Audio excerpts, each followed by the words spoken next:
Afternoon, folks. Bringing you the second episode in what Phil Wong has so aptly named as our Phish and Tips series of short-form cybersecurity videos. And today, using the fake backgrounds they just introduced into WebEx, I thought I'd bring from the Manchester University's John Rylands Library. I went to school in Manchester and started to learn computers there, so seemed an appropriate place.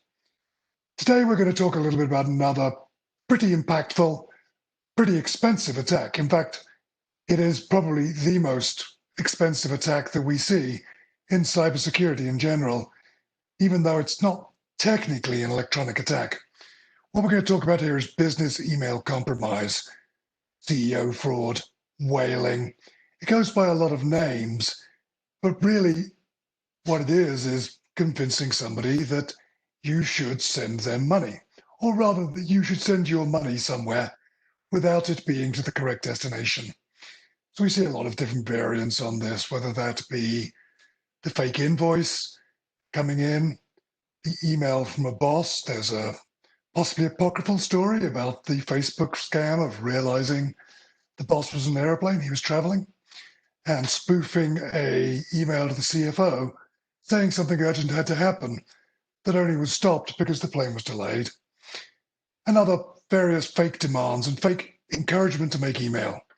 And really, it's a social engineering attack. We are attacking the human. We're not going after the infrastructure. We're not doing anything electronic. And we are using that.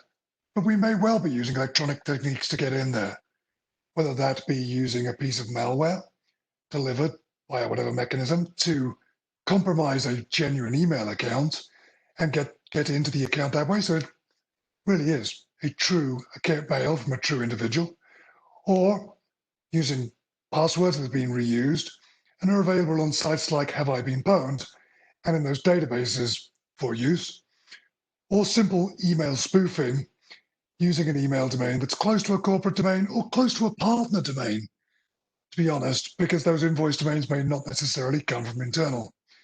Famous instance of PayPal.com being spoofed with PayPal, with the L being a 1.com, and using that to make it easy to spoof. So what happens? They send the email. It looks genuine. It seems genuine. And organizations often follow the right policies or processes and transfer the funds, often to banks in China and Hong Kong, also Turkey, Mexico, the UK, and a number of other organizations. That money is often gone. And it's expensive. $16 billion in the last half of 2018 alone worldwide, 4,000 plus email cases even in 2016. And it is doubling and increasing at a great rate every year, simply because it's relatively easy, relatively profitable. It does require research. They tend to try and make sure that they can impersonate somebody well because they want to fool someone.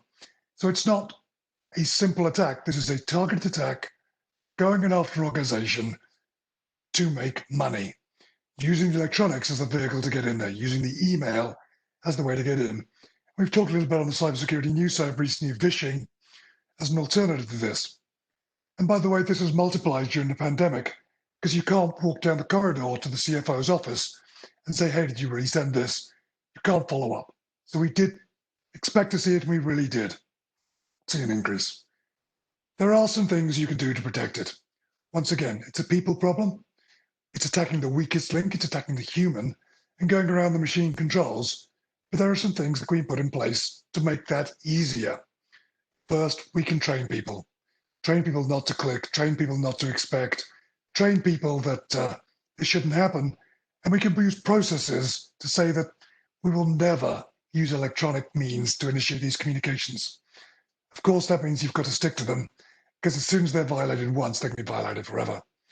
And there are technical controls in terms of most of the major email security vendors, which stop your internal domain being transmitted from the outside, which can look for signatures of fraud type emails coming in, which can look for fakes, and technology like DMARC, which makes it much easier once you are initially setting up a domain to really clearly label who it is.